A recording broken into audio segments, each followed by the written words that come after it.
할렐루야. 여호와께 감사하라. 그는 선하시며 그 인자하심이 영원하미로다. 아멘.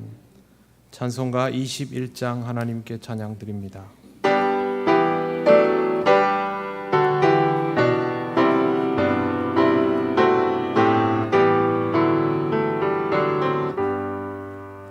다 찬양하여라.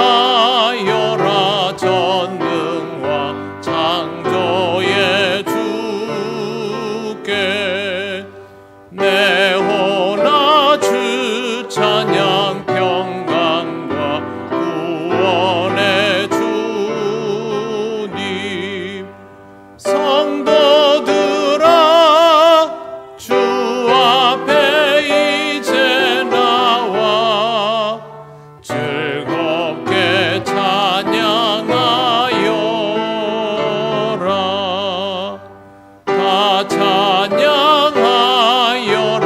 놀라운 만유의 주께 포근한 날개민들 품어주시는 주님 성도들아 주님의 뜻 안에서 내 소원 다 이루리라. 다 찬양하여라. 온 몸과 마음을 바쳐 이 세상 만물이 주 앞에 다 나와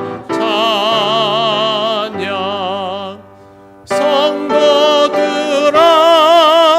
기쁘게 소리 높여 영원히 찬양하여라.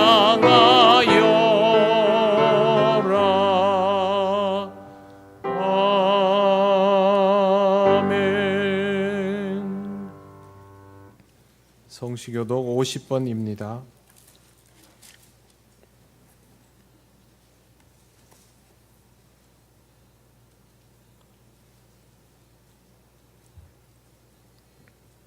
여호와께서 내 음성과 내 간구를 들으심으로 내가 그를 사랑하는도다.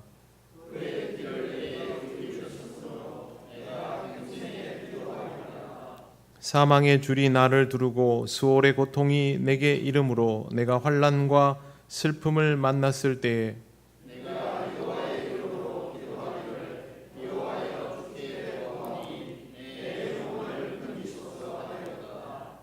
여호와는 은혜로우시며 의로우시며 우리 하나님은 긍휼이 많으시도다.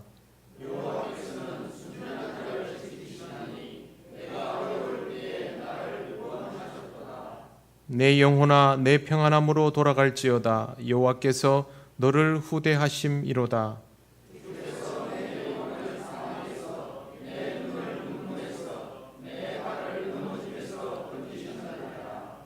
내게 주신 모든 은혜를 내가 여호와께 무엇으로 보답할까?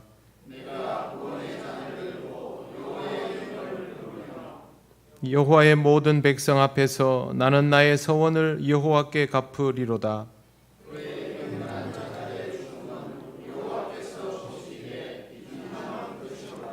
아멘. 나는 전능하신 아버지 하나님 천지의 창조주를 믿습니다. 나는 그의 유일하신 아들 우리 주 예수 그리스도를 믿습니다. 그는 성령으로 잉태되어 동정녀 마리아에게서 나시고 본디오 빌라도에게 고난을 받아 십자가에 못 박혀 죽으시고 장사된 지 사흘 만에 죽은 자 가운데서 다시 살아나셨으며 하늘에 오르시어 전능하신 아버지 하나님 우편에 앉아 계시다가 거기로부터 살아있는 자와 죽은 자를 심판하러 오십니다. 나는 성령을 믿으며 거룩한 공교회와 성도의 교제와 죄를 용서받는 것과 몸의 부활과 영생을 믿습니다. 아멘. 찬송가 364장 하나님께 찬양 드립니다.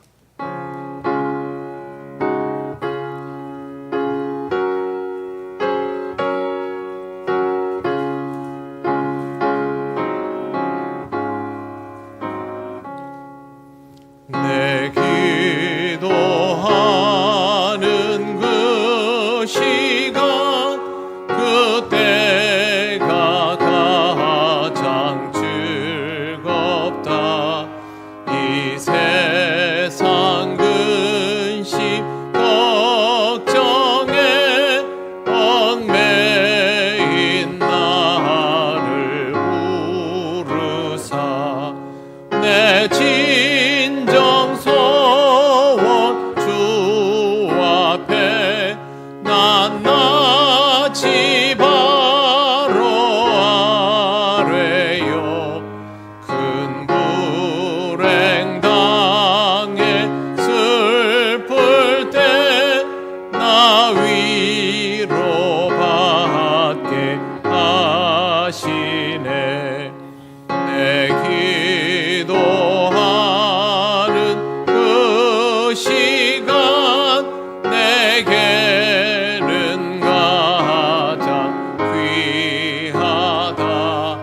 저 광야 같은 세상을 끝없이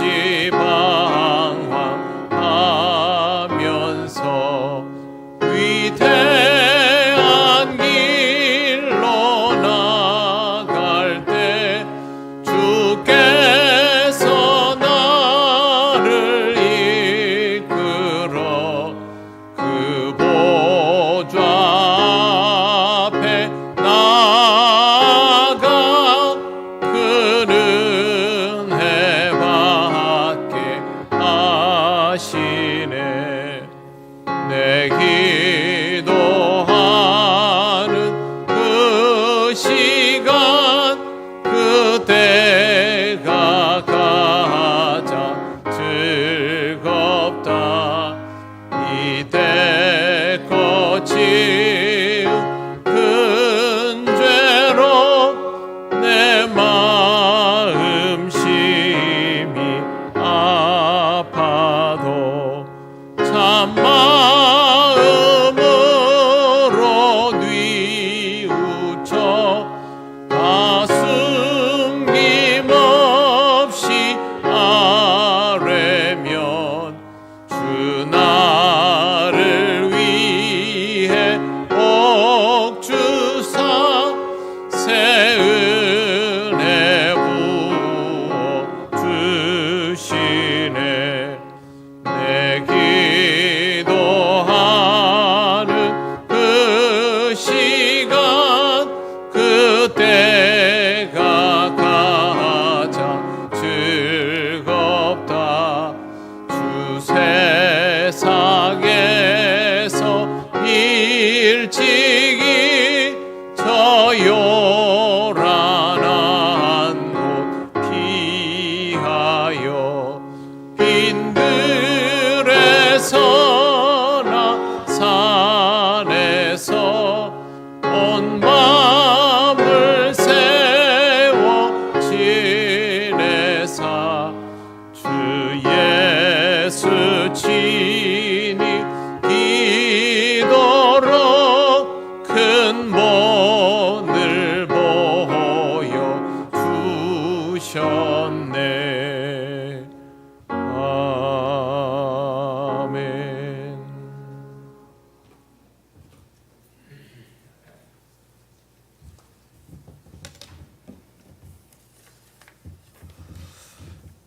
하나님 아버지, 은혜를 감사드립니다. 한 주간의 삶 속에서도 주의 말씀으로 살아가게 하시고 하나님을 알아가게 하시니 감사합니다. 주님께 받은 것은 너무나도 많은데 부족한 저희들은 그 받은 것조차 제대로 쓰지 못하는 우리들의 행실을 용서하여 주시길 원합니다. 기상이변으로 인해 세상 모든 나라에 생각지도 못한 재앙으로 힘들어하고 있습니다. 우리나라 또한 국직성 호우로 인해 인명피해뿐 아니라 많은 것을 잃고 삶의 희망을 놓는 이들도 많이 있는 줄 압니다. 주님 인도하셔서 그들에게 보다 풍성한 은혜를 허락하옵소서. 고유명절이 한 달도 남지 않은 가운데 있습니다. 우리가 가진 걱정과 시련 그리고 재앙들이 사라지게 하시고 또다시 재유행하는 코로나도 깨끗이 물러나게 인도하옵소서. 그리하여 궁핍한 가운데서 주님의 은혜로 즐겁고 유익한 추석 명절을 보내게 하옵소서. 우리에게 있어 경제가 회복되어 모든 국민이 행복한 권리를 찾게 하시고 서로 간의 관계가 회복되어 주 안에서 한 형제 자매가 될 수 있도록 은혜를 허락하옵소서. 무엇보다 예배가 회복되어 우리들의 신앙이 더욱 성장하게 하시고 하나님을 알아가는데 열과 성을 다하는 우리들이 되게 하옵소서. 그 무엇 하나도 해결할 수 없는 우리들이지만 속히 전쟁이 멈춰지는 역사를 허락하시고 기근으로 인해 목숨을 잃는 자가 없도록 은혜를 허락하옵소서. 이번 한 주도 무더운 날씨가 계속된다고 합니다. 연로하신 교회 성도들과 이웃에게 강건함을 주셔서 이 더위를 거뜬히 이겨내게 하옵소서. 중고등학교를 시작으로 2학기가 시작되었습니다. 모든 학생들은 각자의 본분대로 학교 생활에 충실하며 학업에 매진할 수 있는 건강을 허락하여 주시옵소서. 우리 교회도 내 교구가 2개월 동안 함께하는 동행하는 교회로 예배드리며 친교 활동도 했고 또 준비하고 있는 교구도 있습니다. 은혜로운 시간들을 가졌다고 합니다. 또한 준비하는 교구에게도 은혜 충만한 시간들을 가질 수 있게 하시고 오가는 배편도 무탈하게 하셔서 많은 성도들이 즐거운 동행이 되게 하옵소서. 이곳 주의 전을 떠나 새로운 곳에서 생활하는 자녀들을 축복하셔서 그들이 있는 곳이 안식처가 될 수 있기를 소망합니다.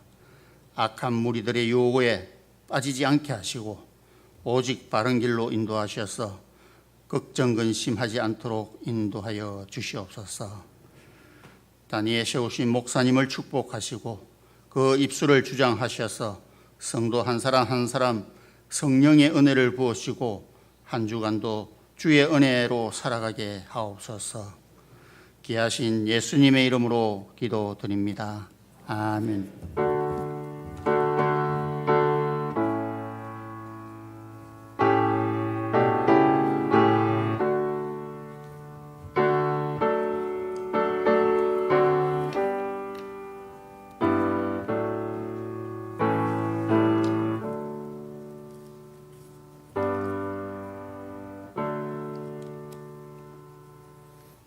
하나님 말씀 마태복음 7장 7절에서 8절입니다. 이 말씀은 신약 성경 9쪽에 있습니다.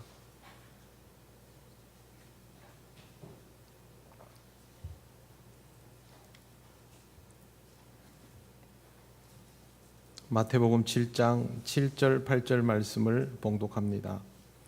구하라 그리하면 너에게 주실 것이요 찾으라 그리하면 찾아낼 것이요 문을 두드리라 그리하면 너에게 열릴 것이니 구하는 이마다 받을 것이요 찾는 이는 찾아낼 것이요 두드리는 이에게는 열릴 것이니라. 아멘. 기도드리겠습니다. 하나님 감사합니다. 어리석고 부족한 우리들을 위하여 주시는 이 말씀을 우리가 온전히 잘 듣고 깨닫고 또 하나님 가까이로 더욱 나아갈 수 있기를 원합니다. 이 시간 우리에게 깨닫는 은혜와 기쁨이 충만하게 하옵소서. 예수님 이름으로 기도드립니다. 아멘.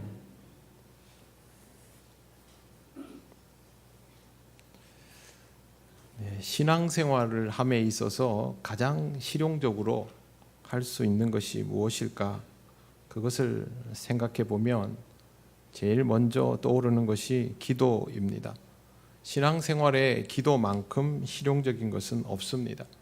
다른 것들은 준비물도 필요하고 조건도 갖추어져야 하는데 기도는 그런 것이 없습니다.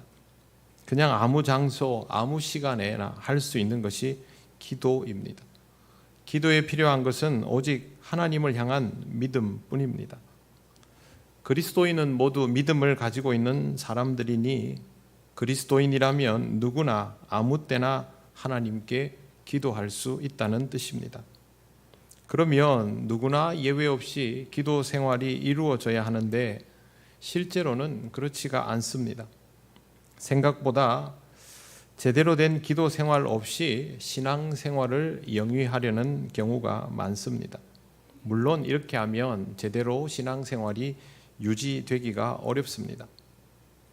기도하는 사람과 기도하지 않는 사람에게는 별다른 차이가 없을까요? 기도하지 않는 사람들은 별다른 차이가 없다고 생각을 합니다. 기도하는 사람이나 기도하지 않는 사람이나 인생에 뭐 그렇게 다를 게 있겠는가라고 생각합니다. 하지만 기도하는 사람은 분명히 차이를 느낍니다. 그 차이는 다름 아닌 응답입니다. 기도를 하는 사람은 응답을 받지만 기도하지 않는 사람에게는 응답 자체가 존재할 수 없습니다. 질문을 하는 사람에게 답이 있는 것이지 질문도 하지 않는 사람에게 어떻게 답이 있겠습니까? 기도도 마찬가지입니다. 응답은 기도하는 사람에게만 주어지는 것입니다. 이것을 위해서 예수님은 구하는 자에게 응답이 있다라는 것을 가르쳐 주셨습니다. 구하라 그리하면 너희에게 주실 것이요. 하나님으로부터 응답을 받고 싶다면 먼저 구할 수 있는 삶이 되어야 합니다. 문제는 응답 받고자 하는 마음이 정말로 있느냐 하는 것이죠. 굳이 하나님께 응답 받고자 하는 마음이 없다면 예수님의 이런 귀한 가르침도 유효하게 느껴지지 않습니다. 그래서 많은 사람들이 지금도 기도 없이 신앙생활을 하려고 합니다. 저는 기도 없이 신앙생활을 하는 것을 이렇게 비유합니다. 산소통 없이 잠수하는 것과 같다. 산소통 없이 잠수할 수 있습니다. 그러나 잠깐일 뿐이죠. 계속해서 할 수는 없습니다. 제대로 하려면 결국 산소통이 필요하지요. 깊이 들어가려면 더더욱 필요합니다. 이렇게 반문하는 사람도 있을 수 있습니다. 하나님을 믿는 사람 중에 하나님의 응답을 바라지 않는 사람이 어디 있습니까? 하나님을 믿는다면 다 바라는 것이 있지요. 하나님을 믿는 사람은 하나님께 바라는 것이 있을 겁니다. 하지만 그것이 단순한 바램일 뿐이고 실제로 자기 자신은 그 바램을 구체화시키지 않는다면 그게 과연 바라는 것이라고 할 수 있을까요?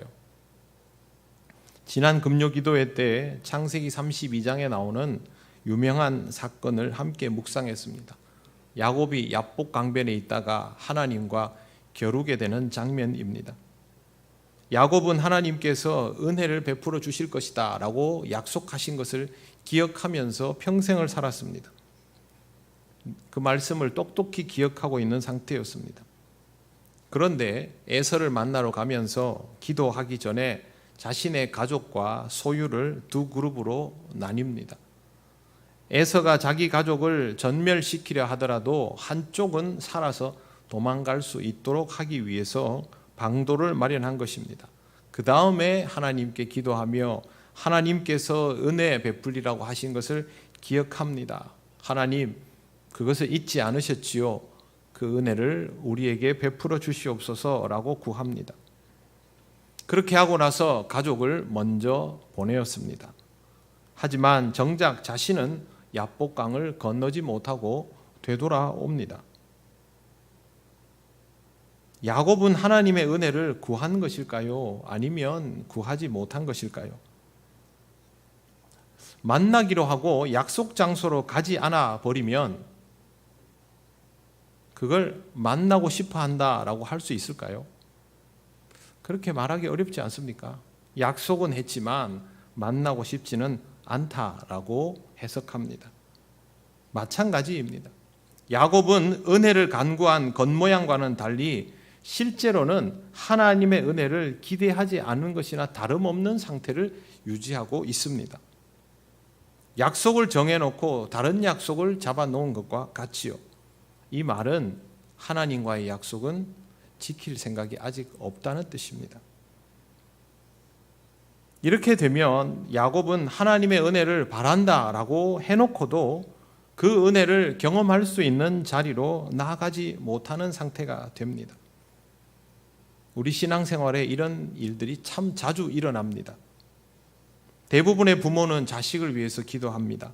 그리고 그 기도를 통하여 하나님께서 은혜 주시는 것들을 경험하고 하나님의 답을 듣기도 하면서 하나님이 은혜를 베푸신다라는 사실을 알게 되기까지 합니다.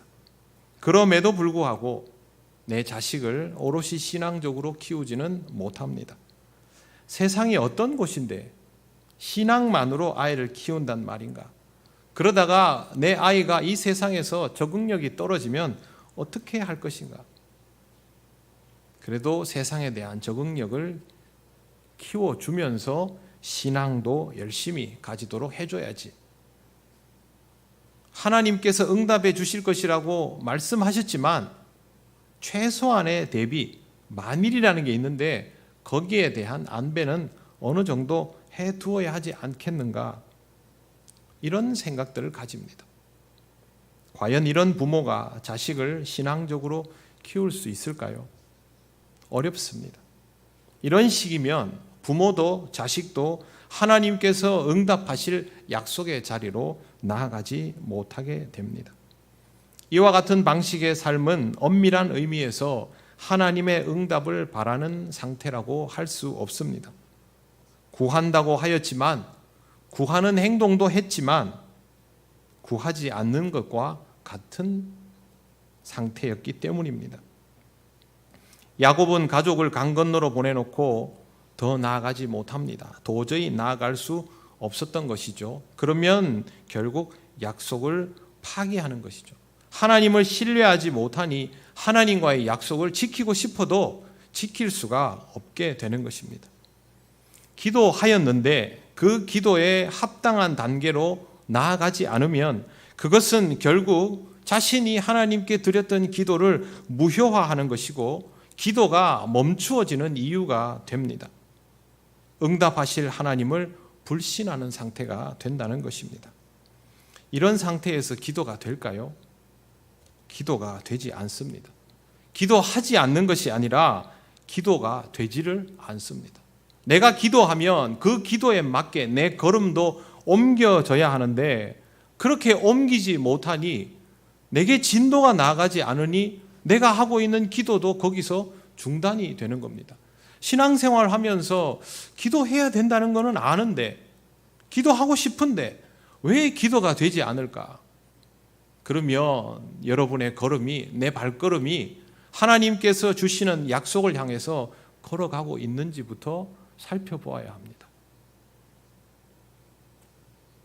야곱은 두려워 가지 못하고 있었지요. 기도가 되지 않습니다. 혼자 남아서 기도했다라고 해석하고 싶어 하는데 성경에는 그렇게 써져 있지 않습니다. 그냥 아무것도 못했습니다. 여러분, 이런 경험을 하게 되면 반드시 먼저 떠올려 보시기를 바랍니다. 나는 그리스도인인데, 나는 기도하는 사람인데, 내게 기도가 꼭 필요한데 왜 나는 기도하지 못하고 있는가? 나의 기도는 구체화되지 못하고 있는가?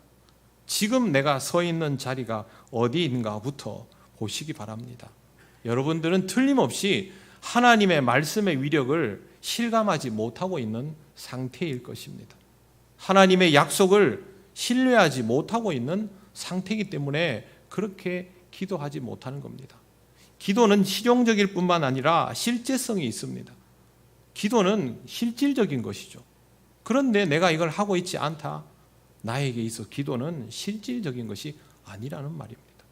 매우 공허하고 추상적인 것에 대한 행위일 뿐이다. 그러면 기도가 되지 않습니다. 기도하지 못하고 기도가 되지 않는 인생은 걸음이 나아가지 않으니 그 자리에 주저앉아 있거나 뒤로 물러설 수밖에 없습니다.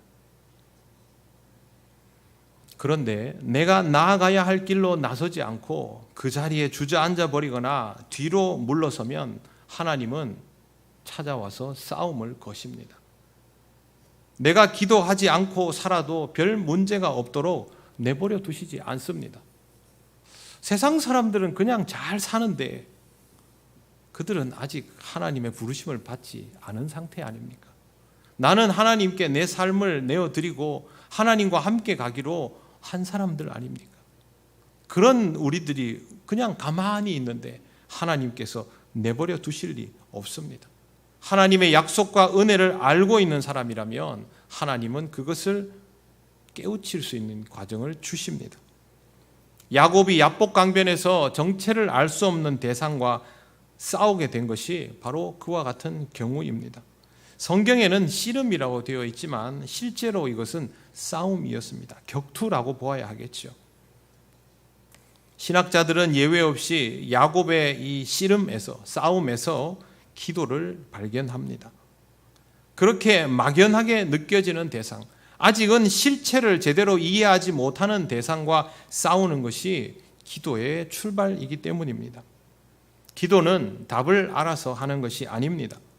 답을 아는 듯하여도 실질적으로는 받아들이지 못하여 알지 못하고 있는 상태, 그것이 기도의 과정입니다. 하나님의 응답을 알고 있으면서도 그 응답을 확인할 수 있는 길로 나아가지 못하고 물러선 인생이 하나님이 직접 개입하시기 시작하면 더 물러날 곳도 없습니다. 지금 야곱은 물러날 곳도 없습니다. 라반에게로 돌아갑니까? 어디로 가야 됩니까? 가족은 이미 다 먼저 보내놓았는데 결국 하나님과 겨룰 수밖에 없습니다. 이 싸움이 쉬울 리 없습니다. 사투를 벌려야 하고 여기에서 내 궁극적인 문제를 발견하게 됩니다. 기도는 나의 궁극적인 문제를 깨닫는 사건입니다. 거기에서 내 문제가 무엇인지를 비로소 알기 시작할 때 내 싸움의 상대, 나로 하여금 이것을 고민하게 만드는, 힘겹게 만드는 상대가 다름 아닌 하나님이시다라는 것도 그때 비로소 알게 됩니다. 처음에는 주변을 원망하고 시대를 원망하고 상황을 원망하고 다른 사람을 원망하고 거기서 문제를 보지만 이 문제의 원인이 나에게 있다는 것을 알게 되면 그때 상대방이 하나님이라는 것을 비로소 알게 되는 것입니다. 그 다음에 해야 할 일은 전적으로 매달리는 것밖에 없죠. 이 과정이 기도가 구체화되기 시작하는 과정입니다.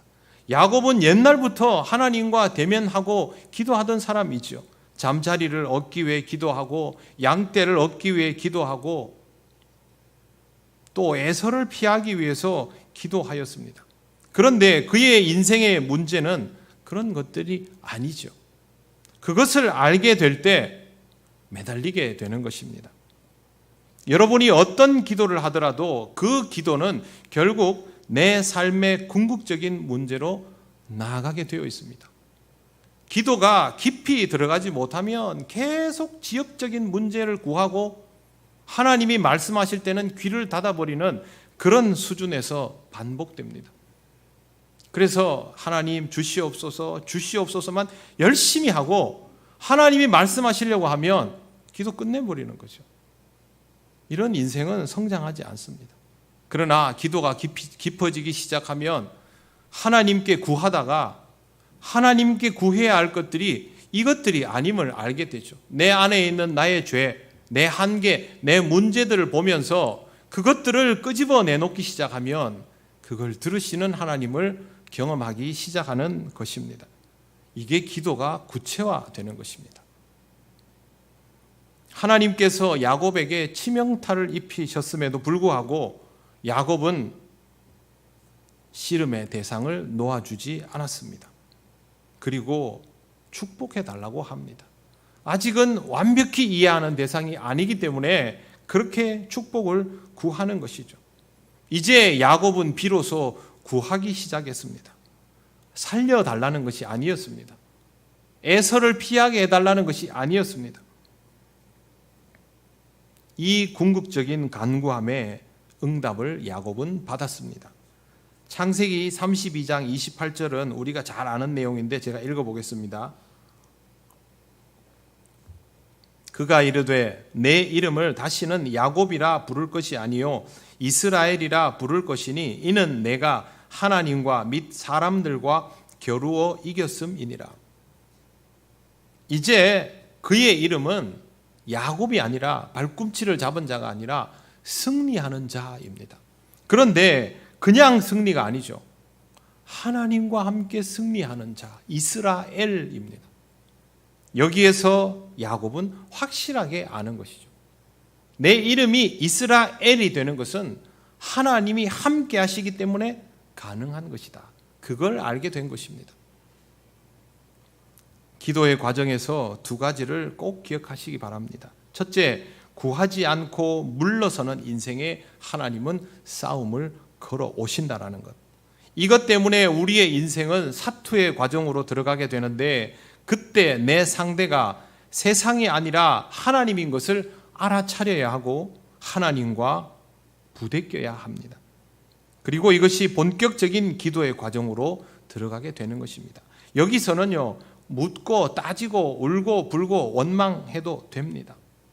왜 그러냐 하면 내가 찾아간 것이 아니고 하나님께서 내게 오셨기 때문에 하나님이 내 인생을 책임져 주시려고 기회를 다시 주신 것이기 때문에 내가 얼마든지 하나님께 나아갈 수 있습니다. 싸움은 그런 것이고요. 이거는 하나님을 믿는 자가, 하나님의 자녀가 그렇게 할 수 있습니다. 저한테 와서 투정 부리는 거는 제 자식이 할 수 있죠. 누가 할 수 있습니까? 그러니 이 싸움은 괜찮습니다. 두 번째, 적극적으로 싸우고 매달리고 구해야 합니다.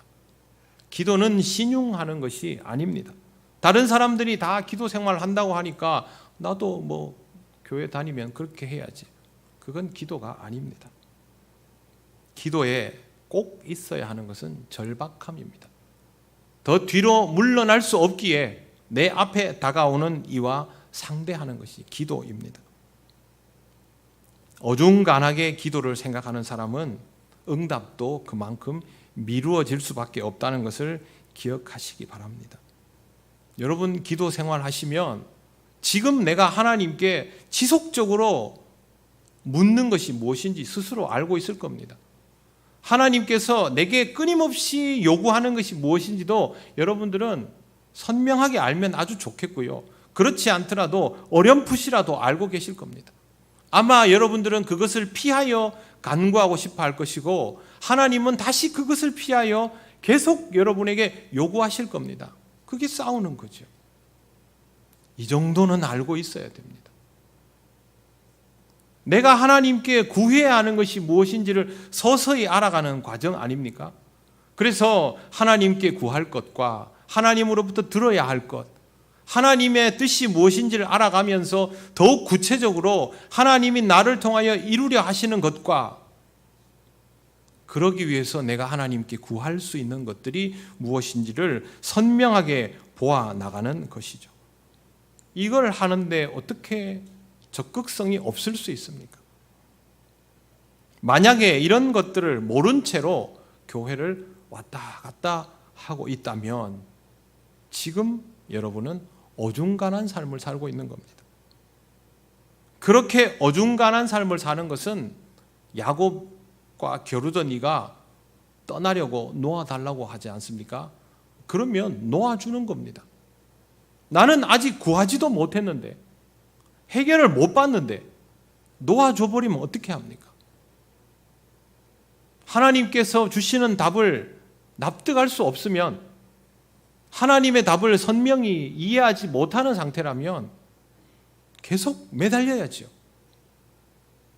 그래야 해야 할지 말아야 할지 나가야 할지 물러나야 할지 야곱이 라반에게 갈 수도 있습니다. 하나님이 그렇게 가라 하면 가는 거죠. 뭘 어떻게 해야 할지를 알아가야 하지 않습니까? 절대로 하나님을 놓아주지 마십시오. 그렇게 매달려야 합니다. 내 인생의 응답은 하나님뿐이지 않습니까? 다른 기회는 없습니다. 놓아달라고 해도 놓아주지 말고 간절히 구하시기 바랍니다. 그래야 하나님이 응답하여 주십니다. 야곱은 이제 이스라엘이 되어서 에서를 만나러 갑니다. 무지한 자의 기도에서 하나님을 아는 자의 기도로 나아가게 되면서 하나님께서 인생의 숙제를 풀어주시는 것을 경험하게 되는 것입니다. 구하라 주실 것이요 라는 말씀은 이렇게 이루어집니다. 오늘 우리가 읽은 말씀에는 구하는 것과 찾는 것이 나옵니다. 구한다를 다르게 표현하면 청한다, 요청한다는 뜻이 있습니다. 거기에 주실 것이요 라는 답이 있으니 이것은 청한 것을 허락받는다라는 의미입니다. 구한 것을 허락받았으면 그 다음은 찾는 것입니다. 야곱의 경우로 말하면 매달리는 것이 구하는 것이고 이스라엘이라는 새 이름을 받은 것이 응답받은 것이라 할 수 있습니다. 그 다음은 에서를 향해 스스로 나아가는 것이죠. 하나님께서 그의 옆에 뭘 붙여줘가지고 군대를 붙여주고 뭘 해서 나아가는 것이 아니라 그 응답을 믿고 나아가는 것이 찾는 것입니다. 그래서 찾는 것은 자발적인 겁니다. 구하라, 두드리라 이것은요 하나님께서 답을 주시는 것이고 찾는 것에 대한 답은 스스로 얻어야 합니다. 다른 누구도 해줄 수 없고 하나님이 해주시는 일이 아닙니다. 신앙생활에서 지혜롭다라는 말은 다른 의미가 아니라 내가 해야 할 것과 하나님이 하실 것을 구별하는 것입니다. 하나님이 가지시는 답을 내가 정해버리고 내가 해야 할 것들을 하나님께 미루면 아무것도 되지를 않습니다. 하나님께 이것을 해도 되겠습니까? 라고 요청해서 하나님의 허락이 떨어지면 그때부터는 내가 최선을 다해서 해야 되는 거죠. 그러다가 앞에 막히면 그때 두드려야 하는 겁니다. 그리고 그 두드림에서 열림은 내가 하는 게 아니라 하나님이 하시는 겁니다. 그래서 구하라, 두드리라의 답은 신적인 수동태로 되어 있습니다. 우리가 하는 것이 아니라 하나님이 하시는 것이니 하나님께서 허락하시고 하나님께서 열어주실 때까지 기다려야 한다라는 의미로 말씀하여 주신 것입니다. 우리의 삶 속에 열린다는 말은 어떤 의미일까요? 눈에 보이는 결실을 얻는다? 물론 그것도 될 수 있겠죠. 그러나 그것보다는 직접적인 대면함이 이루어진다는 것이 됩니다. 하나님께서 주시는 응답을 직접 대면할 수 있게 되었다. 우리에게 있어서 하나님이 주시는 가장 귀한 응답은 예수 그리스도를 제대로 만나는 것이죠. 성령께서 우리를 만나 주시는 것이죠. 성령이 내게 오시는 것이죠. 이게 가장 귀한 응답이죠. 그와 같은 방식으로 해서 내 삶의 문제들을 해결받을 수 있게 되는 구체적인 사건들이 다 문을 두드려 열리는 일이 됩니다. 중요한 것은 이거 내 마음대로 할 수 없다는 겁니다. 하나님의 몫이기 때문에 나 혼자 판단하고 나 혼자 시도하고 나 혼자 결론 내리고 그러면 안 됩니다. 기도할 때 이렇게 하는 경우 있지 않습니까? 하나님, 제가 올해 안에 이 문제를 해결을 봐야 됩니다. 그래서 제가 그때까지 열심히 작전 기도하겠습니다. 그러면 올 12월까지 답을 주십시오. 답을 안 주실 수도 있습니다. 하나님, 우리 애가 원래 취업을 올해 말고는 기회가 없습니다. 이것도 자기 판단이죠. 올해 말고는 기회가 없습니다. 제가 오늘부터 금식하면서 기도할 테니까 하나님께서 올해 우리 애를 꼭 붙여주십시오. 붙여주실 것을 믿습니다. 진짜 믿습니다. 그러면 무조건 해줘야 됩니까? 아닙니다. 그 문이 열리는 것은 하나님의 주권입니다. 그래서 우리 애는 원래 취업을 할 수도 있고 못할 수도 있습니다. 그럼 우리는 어떻게 해야 됩니까? 문을 열어줄 때까지 기도해야 되는 거죠. 다시 너는 다른 길로 도전해라 그러면 다른 길로 도전해야 되는 것이고, 기다리라 그러면 기다려야 하는 것이고, 더 빨리 해주시면 더 빨리 해주시는 것의 의미를 다시 물어야 되는 겁니다. 하나님 앞에 열심히 기도하고 그렇게 가열차게 사는 것은 좋지만, 하나님이 판단하시고 결정하실 일들을 그렇게 정하지 마십시오. 자식들 진학, 취업, 결혼 이런 문제만 나오면 이성을 잃는데요.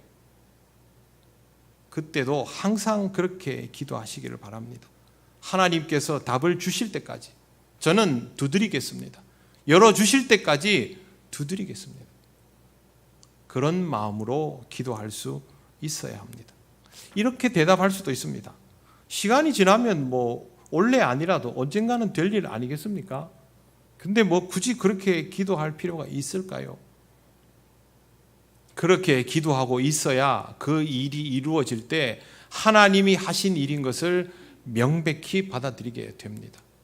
그래야 하나님 앞에서 우리 자신을 잃지 않고 겸손히 하나님께서 인도하시는 그 다음 단계로 나아갈 수 있는 겁니다.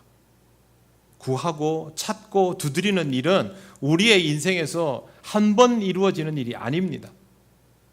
반복적으로 일어납니다. 우리의 신앙이 초보적인 단계에 있을 때도 일어나지만, 신앙이 좀 자라났을 때도 그러한 일들은 일어날 수밖에 없고, 신앙이 아주 깊어진 상태라 할지라도 굉장히 난이도가 높게 이런 일들은 다가오게 되어 있습니다.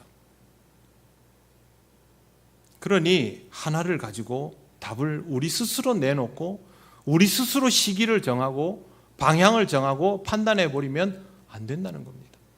하나님이 허락해 주시면 움직이고, 거기에서 찾게 되면 두드리고, 열리면 그 문을 열고 들어가서 다시 허락받고 움직이고 두드리고를 반복하는 것이 신앙인의 삶입니다. 그렇게 나아가는 우리는 언제나 하나님을 구하고 하나님으로부터 답을 얻는 삶이 되기 때문에 시험에 들거나 실족하지 않습니다. 우리의 삶에 진정한 변화가 있기까지 하나님은 개입하시고 주도하시고 역사하십니다. 하나님께서 믿음으로 살아가는 우리의 인생에 책임을 지신다는 사실을 항상 기억하시기를 바랍니다. 우리 삶에 진정한 변화가 일어나려면, 내 인생에서 열리지 않던 문이 열리려면 결국 기도하여야 합니다. 그리고 기도가 되어야 합니다. 기도하는 척이 아니라, 내 입맛대로의 기도가 아니라 제대로 응답받으며 성장하는 그런 기도의 자리가 있어야 한다라는 것이죠. 여러분에게 무엇이 필요한지 잘 생각해 보시기 바랍니다. 여러분의 상태에 따라서, 각각의 나의 상태에 따라서 하나님이 지금 나에게 다가오시는 방식이 다를 것입니다. 주저앉아 있다면, 물러나 있다면 하나님은 여러분에게 싸움을 거십니다. 그리고 여러분이 매달리기 시작한다면 하나님께서 여러분에게 그리스도인으로서 나아가는 삶을 허락해 주실 겁니다. 그때는 최선을 다해 경주하십시오. 그리고 다시 문이 보이면 두드리시면 됩니다. 지금 내가 처해 있는 상황이 어떤 것인가를 기도를 통하여 발견하시고 거기에서 역사하시고 응답하시는 하나님을 경험하시기를 바랍니다. 하나님과 함께하는 삶을 통하여 여러분의 인생은 물러나지 않고 함께 하나님과 나아갈 수 있는 인생, 아름다운 성장을 이루어가는 신앙의 삶이 될 것입니다. 하나님은 기도하는 나의 간청을 들어주실 것이고, 두드려야 할 문을 두드릴 때 그것을 열어주셔서 은혜를 경험하게 하실 것입니다. 이렇게 가야 해방과 평안을 누리실 수 있습니다. 어렵고 힘든 시간은 우리의 인생에 당연한 것입니다. 이를 통하여 하나님을 더욱 기쁘게 만나고 하나님의 은혜를 체험하시기를 바랍니다. 기도드리겠습니다. 하나님 감사합니다. 그리스도인이 무엇인지를 모른 채로 세월을 보내는 우리에게 주의 말씀을 통하여 깨닫게 하시니 감사합니다. 기도의 신용으로 그치는 삶이 아니라 기도가 되어가는 인생이 되게 하여 주시옵소서. 하나님의 응답이 우리를 이끌어 주셔서 한 걸음씩 한 걸음씩 더 나아가게 하실 줄 믿습니다. 감사드리며 예수님 이름으로 기도드립니다. 아멘. 찬송가 366장 찬양하시며 봉헌하시겠습니다.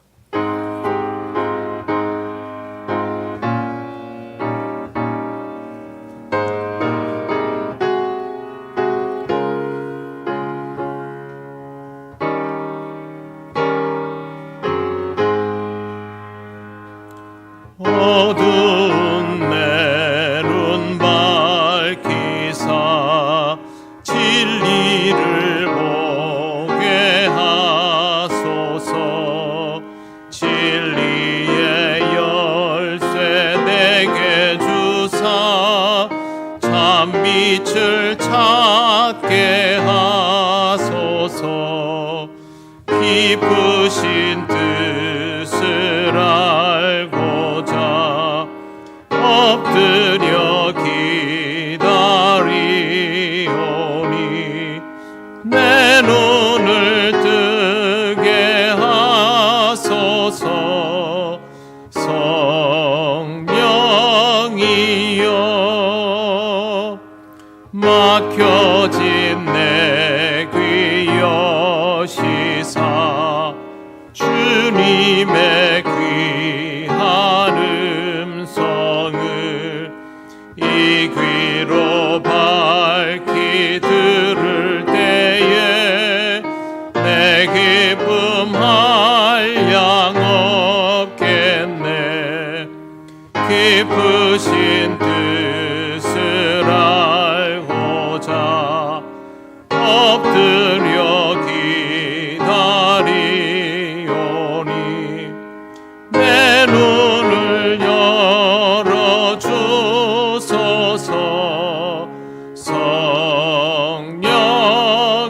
성령이여 공해진 내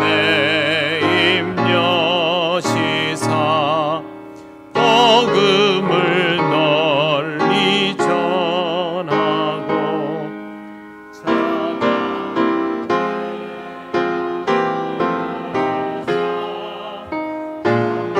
을 하게 하소서. 깊으신 뜻을 알고자 엎드려 기다리오니 내 입을 열어주소서.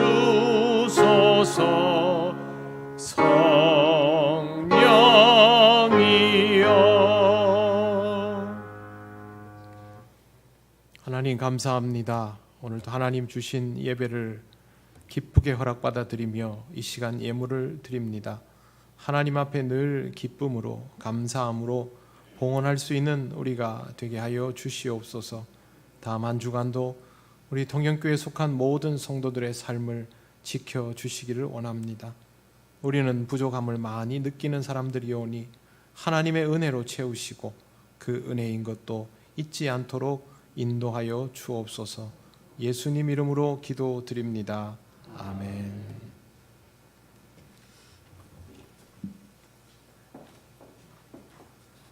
교회 소식 알려드리겠습니다. 예배에 나오신 모든 분들을 환영합니다. 처음 오신 분들은 새가족배 안내를 받으시기 바랍니다. 예배, 교사 헌신 예배가 오후 찬양 예배 시에 있습니다. 강사는 남해상주 교회를 심호하시는 양성주 목사님이십니다. 모임 기간 원래가 이 예배 후에 있습니다. 각 지정장소에서 회의를 해주시고 보고서를 사무실로 제출해 주시기를 바랍니다. 정기당회가 다음 주일 28일입니다. 오후 찬양 예배 후에 당회실에서 있습니다. 안내. 장학금 수여가 오늘 오전 10시 30분에 당회실에서 있었습니다. 두 학생을 위해서 기도해 주십시오. 그리고 장학헌금 김우란 성도님이 해 주셨습니다. 그리고 금요 기도회 때 감동적인 기독교 영화가 시청되겠습니다. 함께 하셔서 은혜로운 시간이 될 수 있도록 해 주시기를 바랍니다. 8월 안내위원 그리고 좋은 습관 가지기 캠페인 8월 함께 나눌 기도 제목은 주부를 참고해 주십시오. 이상입니다.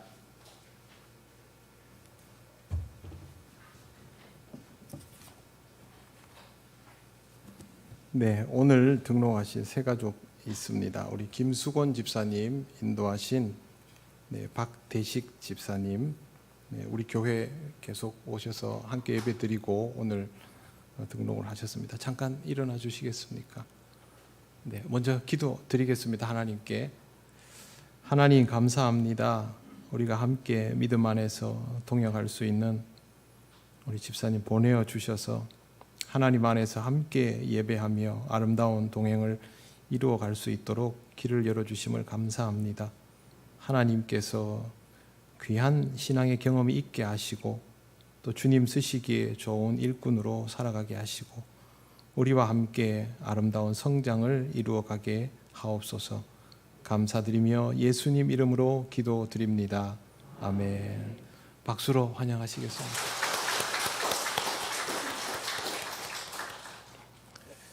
네, 주보에 금요기도회 때 영화를 볼 거라고 했는데 잠깐 설명을 드리겠습니다. 영화 제목은 A Beautiful Day in the Neighborhood입니다. 예전에 미국 방송에서 아주 어린 아이들을 위한 프로그램이 있었습니다. 미스터 로저스 네이버후드라고 있었는데 저도 이제 어릴 때 보기는 봤는데 이게 거기 나오는 분이 어떤 분인지는 모르고 그냥 되게 예쁜 가디건 입은 아저씨가 나와서 아이와 간단히 얘기를 주고받는데 참 인상도 좋다 이렇게 했는데 알고 봤더니 그분이 목사님이시더라고요. 30년간 그 방송을 진행하고 미국 사회에서도 아주 존경과 신망을 얻던 목사님인데 그분이 살았던 그 일대기 중에 아주 인상적인 사건을 영화화한 것이 여기 나오는 이 영화입니다. 그 주인공도 여러분이 잘 아시는 톰 행스가 나옵니다. 그러니까 그냥 이렇게 만들어진 영화가 아니고 상당히 퀄리티가 높은 영화라는 뜻이죠. 이 영화가 2020년 서울국제사랑영화제에서 개막 작품으로 그렇게 상영이 되었습니다.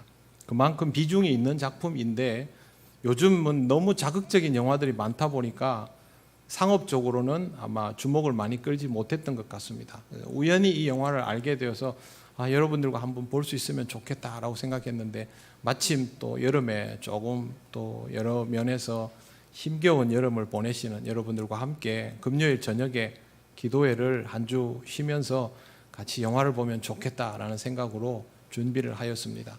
부담 없이 오셔서 같이 영화를 보시고 대단한 건 아니지만 조그만한 음료수를 제가 오시는 분들에게 쏘겠습니다. 여기 극장처럼 팝콘을 먹기는 요즘 상황이 그렇지 않습니까? 그렇지만 목을 축일 수 있고 하면서 좋은 스크린으로 같이 감동이 있는 기독교 영화를 함께 보면 좋겠습니다. 그래서 금요일 날 저녁에 오셔서 좋은 영화, 이거는 다른 데서는 보기가 어렵습니다. 이 영화를 함께 감상하실 수 있기를 바랍니다.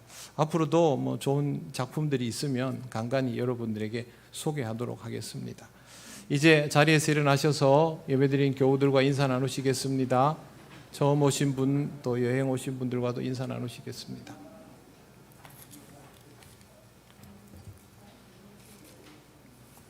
찬송가 635장 주기도문 찬양 드립니다.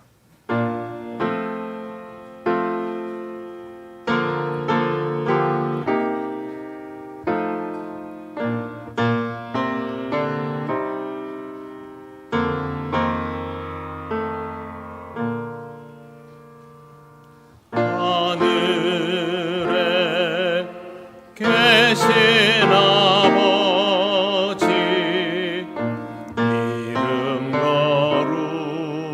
거룩하시오며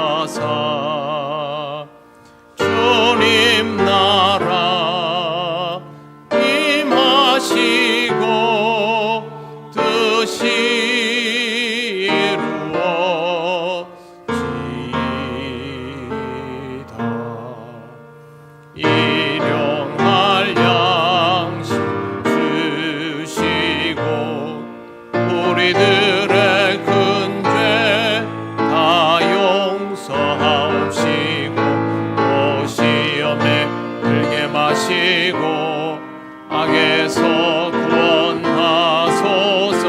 대개 주의 나라 주의 권세 주의 영광 영원히